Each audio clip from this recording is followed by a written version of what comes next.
Hola, bienvenido. Estamos en la última parte de la sesión integradora de nuestra asignatura de FEI. Igual a los que están ahorita de forma presencial. Acabamos de ver una presentación que les voy a compartir en unos minutitos en el transcurso del día, que aborda como los temas esenciales que ustedes podrán encontrar dentro del examen, de las pruebas. De hecho, también en la guía de estudios que ya les compartí, vienen como estos temas de forma general. Aparte de eso, hay otros temas más especializados que también vamos a revisar. También les pido que los estudien, los analicen, pero lo que acabamos de ver en la presentación es como la parte más nutridita del examen. O sea, la parte que podría venir un poquito más pesada. Muy bien. Les comentaba que dentro de filosofía, dentro de la disciplina de la filosofía, existe la epistemología, que como bien nos decían ustedes el día de ayer, es la teoría del conocimiento, la teoría de cómo generar validez o certidumbre sobre ello, los criterios que podemos tener como exactitud, precisión y demás. Esa es una parte. Y más concretamente, hoy vamos a hablar de la filosofía de la ciencia. Este concepto de filosofía de la ciencia ya surge mucho más tarde en la filosofía. De hecho, se puede decir que surge en el siglo XX y se va a componer de tres ramas principales. Les voy a compartir pantalla. Muy bien. Dentro de filosofía de la ciencia, ya de forma puntual, esto lo van a analizar en un futuro en otros cursos, pero tenemos tres grandes ramas, que sería el positivismo,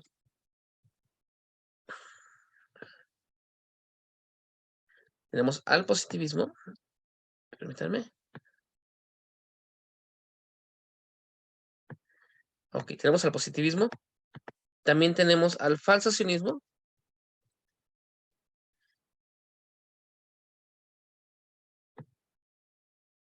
me falta una, ahí está, el falsacionismo, está muy grande, vamos a hacerlo chiquito,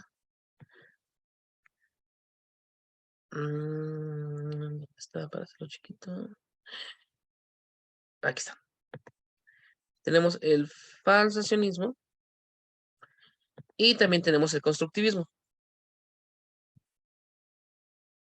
Estas ya son ramas más especializadas del conocimiento de la filosofía de la ciencia como tal, y súper importante que las tengan en mente. Lo que acabamos de ver anteriormente son como las bases, como el fundamento, como lo que permitió que surgiera la ciencia. Pero ahora sí, en el siglo XX tenemos estas tres ramas. La primera de ellas surge como antecedente Wittgenstein. Wittgenstein fue uno de los filósofos más grandes, un monstruo de la filosofía, que escribió un libro llamado el Tractatus Logicus Philosophicus, en el cual trata de resolver todos los problemas de la filosofía y termina señalando que todos los problemas de la filosofía son problemas del lenguaje. ¿A qué se refería con esto de que todos los problemas de la filosofía eran problemas del lenguaje? Él señala que hay dos tipos de oraciones o de proposiciones. Por una parte tenemos las oraciones materiales, que las podemos decir sobre todo lo que podemos observar. Por ejemplo, a ver, por ejemplo, este objeto es amarillo. Esta sería una frase material, es algo observable. Pero también hay ciertas frases o ciertos enunciados que no puedo observar. Por ejemplo, si yo digo la justicia es necesaria, yo no puedo observar a la justicia. Puedo observar actos justos, es diferente. El problema, dime, Daniel, te escucho, te escucho. Te voy a comentar que otra frase podría ser si nos preguntamos si hay otras mentes como la mía, podría ser. Sí, sí, sí, justo, vamos para allá, perfecto. Entonces lo que va a decir sí, totalmente. Entonces, ¿qué es la mente? La mente también es una pregunta formal. Ahora, lo que dice Wittgenstein es que los problemas de la filosofía surgen cuando utilizamos mal el lenguaje. El ejemplo más claro es el siguiente. Yo le cuento un cuento a unos niños y uno se queda dormido y el otro grita y despierta al otro. Y cuando lo despierta, les digo, ya le espantaste el sueño a tu hermano. Entonces el niño al escuchar esto, ya le espantaste el sueño de tu hermano, se imagina como que el sueño como que es un muñequito, como un duende que puede ser espantado, porque si ya lo espantaron, es porque se puede espantar. Y entonces imagina que tiene como características y demás, y ya surgió un pequeño dios del sueño, una pequeña antropomorfización, como los dioses griegos. Y para Wittgenstein ese es un fallo del lenguaje. Entonces, por ejemplo, cuando nos preguntamos, ¿existe la mente de las otras personas? Wittgenstein diría que hay que aclarar el lenguaje. Yo no puedo ver la mente de otras personas, no la puedo observar. Lo que puedo observar son las conductas, o lo que puedo observar es lo que la otra persona me refiere. Entonces Wittgenstein la cambiaría y diría, ¿cómo puedo comprobar los comportamientos de la persona que denotan que posee una mente? Cambia. Entonces, por qué les menciono todo esto? Porque Wittgenstein, al hacer este giro en la filosofía, hace que la filosofía se encargue de resolver problemas del lenguaje. Entonces, para los positivistas, y concretamente ya en el siglo XX, porque recuerden que los positivistas empiezan con Comte, en, unos siglitos antes, pero para los neopositivistas, neopositivistas o positivistas lógicos,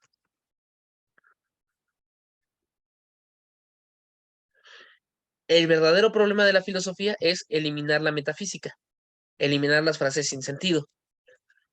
Entonces, lo que van a tratar de hacer es ir limpiando el lenguaje para que ya no tengan estos fallos, estos problemas. Y entonces vamos haciendo ideas cada vez más claras y más distintas. Por ejemplo, si yo digo, me siento, bueno, yo digo, me siento, bueno, ya, se me subió el muerto. Si yo digo, se me subió el muerto, un neopositivista diría, esa frase está mal hecha. ¿Por qué? Porque ya estás metiendo metafísica, ya estás metiendo cosas que no tienen que ver.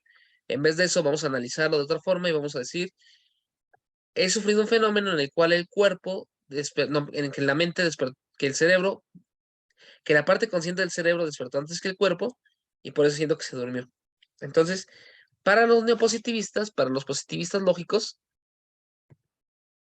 aquí lo ponemos, el problema de la filosofía de la ciencia es determinar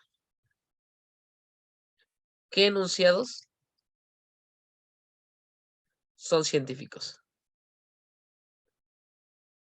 Labor súper importante para ustedes como psicólogos, porque entonces, ¿cómo podemos determinar que cierto enunciado, cierta frase, sí pertenece a la psicología y no a una pseudociencia o a un pensamiento mágico? Sin embargo, el falsacionismo es una respuesta al positivismo porque nota como que hay ciertos fallos o ciertos elementos que no logra cumplir. El principal representante del falsacionismo es un filósofo que también revisamos en la asignatura que se llamaba Karl Popper, el cual señala o el cual decía que el problema de la filosofía, bueno, esto es Popper,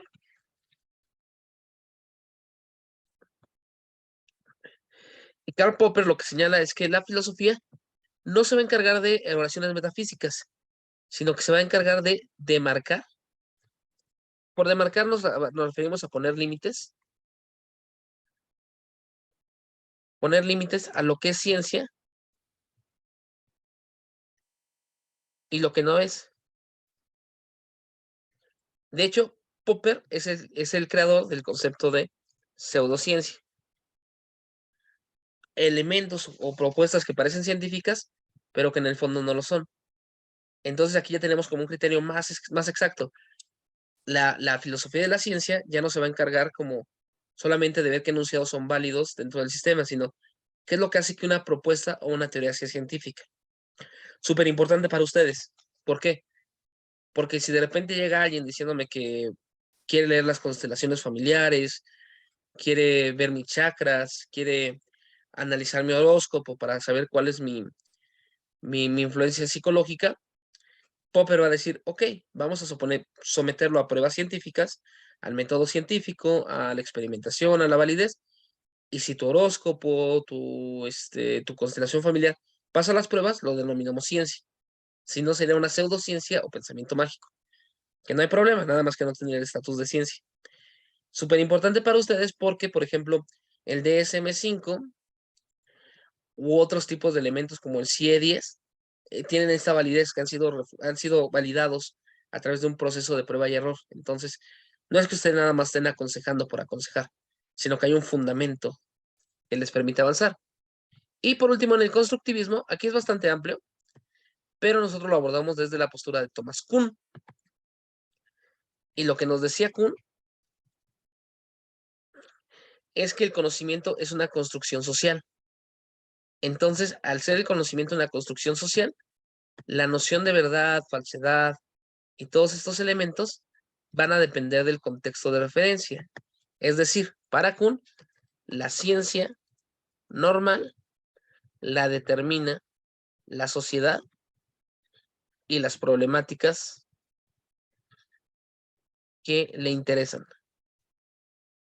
Aquí es hasta una metacrítica a la propia ciencia, porque muchas veces podemos ver que la ciencia no es que sea neutra, sino que es guiada por otros intereses, como pueden ser económicos, políticos, sociales. Vamos a poner como ejemplo la COVID. La COVID, anteriormente, ahorita ya estamos regresando a foco rojo, o ya estamos en foco rojo en la Ciudad de México. Anteriormente, eso ameritaba un cierre de prácticamente todas las actividades. Por el peso económico que esto conlleva, ya se quitó el foco rojo como una medida de prevención. Y aunque estemos en foco rojo, seguimos trabajando, seguimos haciendo ciertas cosas, pero ahí la ciencia responde más a factores sociales y económicos. Entonces no es que la ciencia sea neutra, la ciencia tiene como un peso. Luego pueden ustedes investigar. No, de hecho, más que investigar, si entran al canal ahí de Filosofía de la Medicina, digo, en el Jardín de la Filosofía, hay dos conferencias. Una se llama La fiebre del caracol loco y otra se llama Filosofía de la Medicina, esa la dio en el Poli.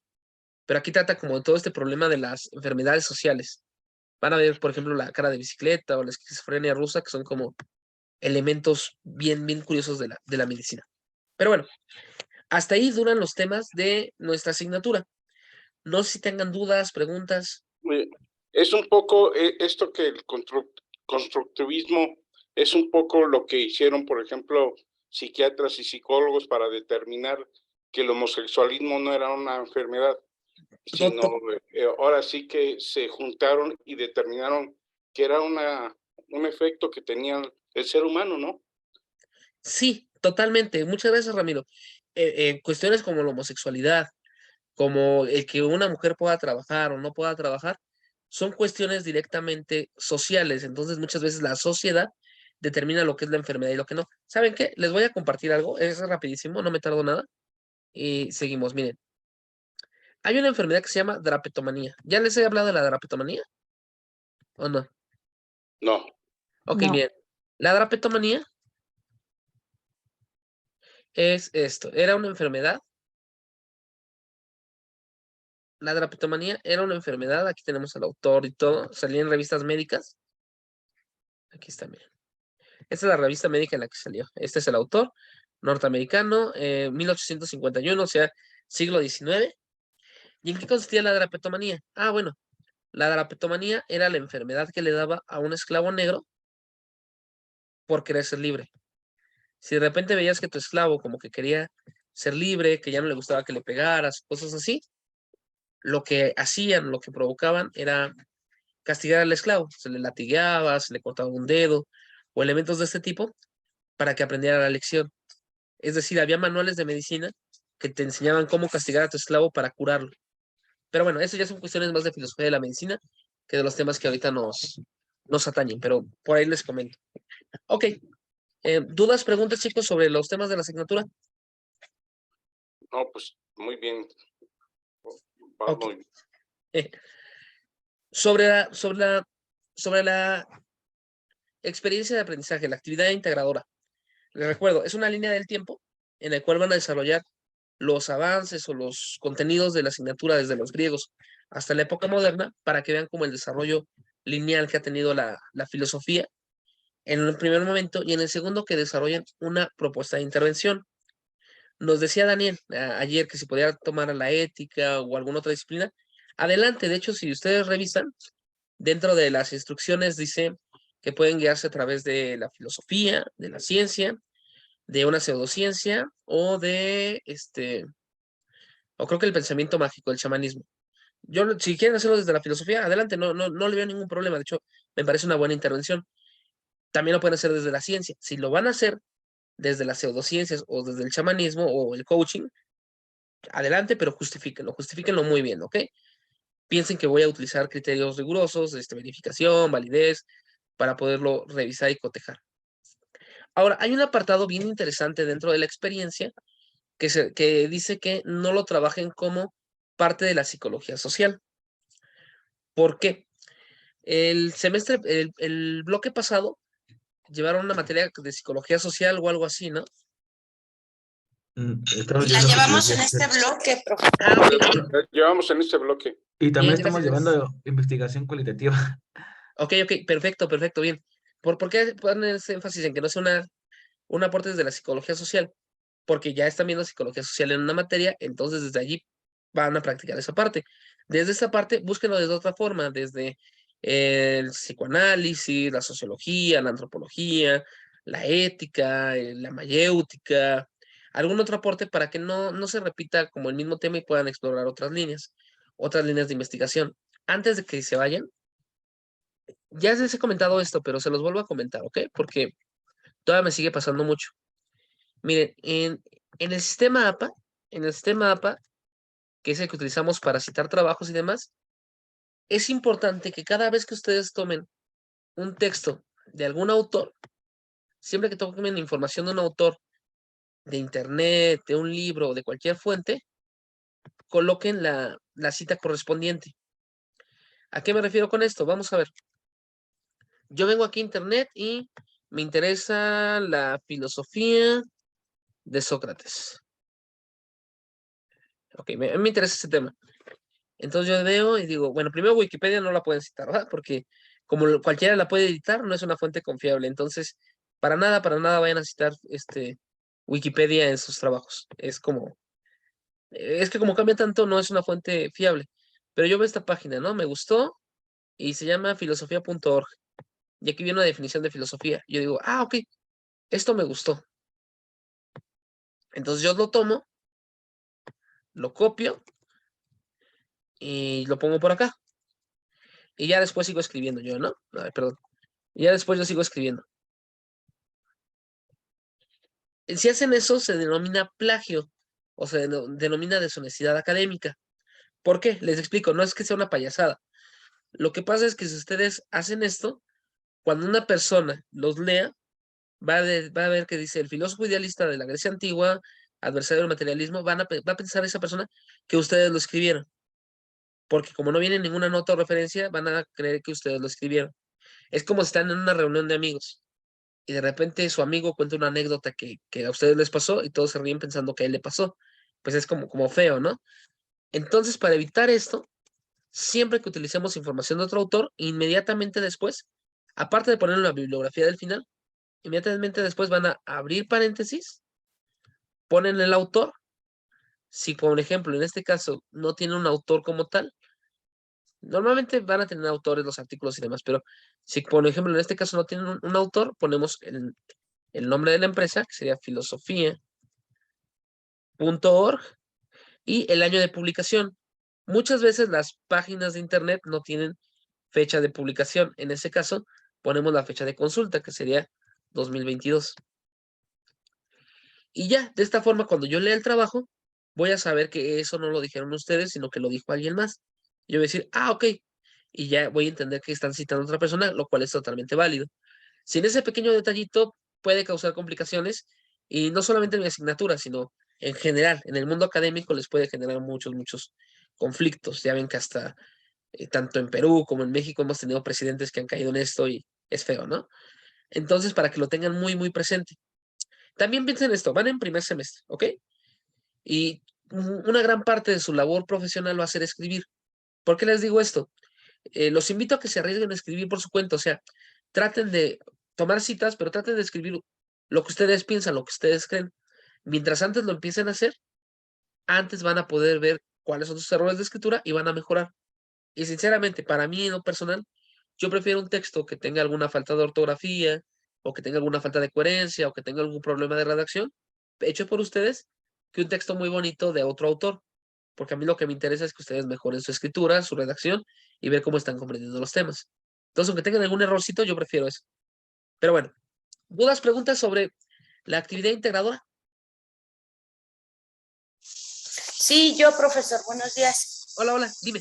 Gladys, una pregunta. En la línea del tiempo que se va a hacer, ¿vamos a tomar desde la antigua Grecia hasta, digamos, lo más moderno? ¿Vamos a citar o vamos a poner a cada representante y alguna idea, o solamente es el representante y como el año o el siglo de cada uno? Porque vimos pues muchos. Entonces, Te no comprendo. sé. Te comprendo, Gladys. Muchas Gracias. gracias. Gracias a ti. Es muchísimo, ¿no? De hecho, si se ponen a pensar, vimos autores, pero yo lo que les recomiendo, o para que no sea tan pesado, ponen periodo, por ejemplo, presocráticos, dos representantes, el nombre de dos representantes es Pitágoras, Tales de Mileto, y explicar en qué consistía su filosofía, su forma de pensar. Este grupo de pensadores se enfocaban en la explicación del mundo material. Un pequeño texto explicándolo por ustedes. Nos saltamos a filosofía clásica. ¿Cuál es el problema de la filosofía clásica? Dos autores, Platón y Aristóteles, y ya, esta filosofía trataba sobre esto, sobre esto, sobre esto. Filosofía medieval, ¿y de qué trataba? Se centraba en Dios y demás, y dos autores, para que no les sea tan pesado, porque si ponemos todos, no van a tener fin. Entonces, con dos autores, el nombre, algún dato que conozcan, y una explicación breve de qué trata el pensamiento, para que ustedes sepan más o menos enfocarse o ubicarse en la época. O sea, más o menos como lo hicimos en el mapa mental de la unidad 2. Efectivamente, Gladys. Y de De ahí hecho, se puede tomar, por ejemplo, ¿no? exactamente lo que les comentaba. De hecho, en casi todas las unidades como que fuimos retomando autores, entonces pueden tomar la información que ya redactaron, ya hicieron, y colocarla en la línea de tiempo, sin ningún problema. Ok, profesor, gracias. Sí. Ok, ¿otra duda, pregunta, chicos? Okidoki. Lo que, por ejemplo, lo que vamos a hacer, pero va a ser referente con el incidente crítico o no. Muchas gracias, Ramiro. Son dos partes. La primera es la línea del tiempo. La línea del tiempo es como el desarrollo de la filosofía desde el inicio hasta la época contemporánea. Eso es más conceptual. Ahí las líneas generales. Donde sí van a hacer la intervención es en la segunda parte, donde por medio de alguna ciencia, de la filosofía, de alguna pseudociencia, del coaching, van a llevar a cabo una investigación de cómo plasmarlo o cómo llevarlo a cabo. Ahí sí es con el incidente crítico. Ah, ok. Sí, porque yo estaba leyendo, por ejemplo, lo de Sócrates, cómo toma la cicuta y cómo fue, ahora sí que de alguna manera ese hecho provocado por los estos, ay, se me fue ahorita la palabra, por los, ay, se Sí, me sí, fue. no te preocupes, comprendo. A mí también se me fue, perdóname. Por los, ay, bueno, ahorita me acuerdo. No te preocupes. Pero sí, o sea, puedes retomar eso. Y me gusta, ¿no? Por parte de la intolerancia, cómo eso se puede retomar desde allí. De hecho, qué bueno que lo mencionas, Ramiro. En esa parte del incidente crítico de la experiencia, les pide retomar 3 ideas de autores que sean como congruentes, que sean como, que se puedan hilar. Por ejemplo, Locke, Hume, Aristóteles, Platón, Descartes, que se puedan unir y van poniendo como los planteamientos de esos autores para la resolución del problema. Digo, Ramiro. Sí, es un poco, por ejemplo, lo que sucedió con Pitágoras y el que escribió la Ilíada, ¿no? Homero, Sí, Homero. ahora sí que Homero es un poco el sentido ahora sí que de la creencia y Pitágoras es un poco más a la ciencia, a las matemáticas, ¿no? Y Totalmente. ahí hay una controversia. Sí. Sí, es la controversia entre el pensamiento mágico o poético y el filosófico. Y de hecho sigue presente, ¿eh? O sea, por una parte tenemos a la ciencia como validadora del conocimiento, pero por otra parte el arte también nos da como esto. Buenos días, profesor. ¿Podría compartir la liga para la asistencia de Google? Claro que sí la puedo compartir. Dame un segundito. Ay, perdóname. Copié un texto y no la tengo, pero ahorita te la paso. Dame un segundo. Mientras, ¿alguien más? ¿Dudas? ¿Preguntas? Ok. Voy a copiar este enlace por aquí. Sobre sobre su actividad integradora y sobre todas las actividades que tienen en general, les comento. Recuerden que tienen hasta el último día de la plataforma, ahí va el enlace, tienen hasta el último día de la plataforma para subir. También, si quieren subir calificación en alguna actividad, pídanme segundo intento, lo podemos revisar para que lo puedan llevar a cabo y demás. Dime, Margarita, te escucho. Profesor, entonces la segunda tarea es así, bueno, a ver si la entendí. Por ejemplo, puedo retomar lo que ya hicimos sobre la intolerancia, pero sobre 3 filósofos que tengan la misma línea. ¿Le entendí en esto? Gracias, Sí, profesor. totalmente. De hecho, qué bueno que lo mencionan. Por ejemplo, en el podcast que hicieron, ya estaban como guiándose por la vertiente de un autor, digamos, Locke. Y en el foro de la unidad 2, digamos que tomaron a Bacon, que va muy unido. Y por otra parte, en la última unidad tomaron a la postura de Harley, por ejemplo, del asociacionismo. Pueden tomar esos elementos y los van uniendo con el incidente crítico para dar una respuesta. Sí, totalmente. Y de hecho, también, qué bueno que están haciendo esto, y se los comento. Es bueno trabajar mucho, pero es mejor trabajar de forma inteligente. Entonces, si a lo largo de su asignatura han desarrollado materiales que les pueden servir para la actividad integradora, háganlo, retómenlos, vuélvanlos a poner, porque de hecho se llama actividad integradora, porque van a integrar todo lo que supieron. Entonces, si tienen material muy bueno en sus actividades y lo pueden integrar a la actividad final, adelante. También pueden añadir cosas nuevas, pero con todo, sí se puede, Margarita. Gracias, profesor. Gracias a ti. Muy bien. ¿Alguna otra pregunta? Profesor, Dime, yo Dani. tengo una duda, pero no es como tal bueno, puede que sí, pero de la tarea, es si nos podría recomendar autores que hablan sobre la filosofía de la mente. Ok, filosofía de la mente. Bien. Te voy a pedir un favorcito, Dani. ¿Me puedes mandar un correo y te mando los autores? Porque sí, son autores modernos y no tengo ahorita como los nombres como tal, pero te puedo mandar la bibliografía. Sí, profesor. Mándame el mensajito y se los comparto a todos ya cuando me lo recuerde. Gracias. Ok. Bueno, si ya no hay más dudas o preguntas, si tienen, me interrumpen en cualquier momento. Si no, les agradezco mucho todo su esfuerzo, todo su trabajo. Yo sigo pendiente con ustedes, sigo trabajando con ustedes. Cualquier duda que tengan, me pueden contactar por foro, por correo, además. Y de verdad les deseo lo mejor en su formación. Y ya saben, por aquí andamos para cualquier cosa que necesiten y seguimos trabajando. Todavía nos quedan 2 semanitas. Ya me pareció que hay el cartelito que ya se acaba el tiempo, entonces, ¿dudas, comentarios o nos vamos? Okidoki, pues tengan un bonito día y una bonita semana y también un bonito cierre de bloque y cierre de año. Cuídense mucho. Gracias, profesor, igualmente. Buen Bye. día. Muchas gracias. Gracias, profesor. Gracias a ustedes. Un abrazo. Abrazo a la distancia. Cuídate mucho. Gracias, profe. Gracias. Voy a cerrar en 3, 2, 1. Bonito día. Bonito día.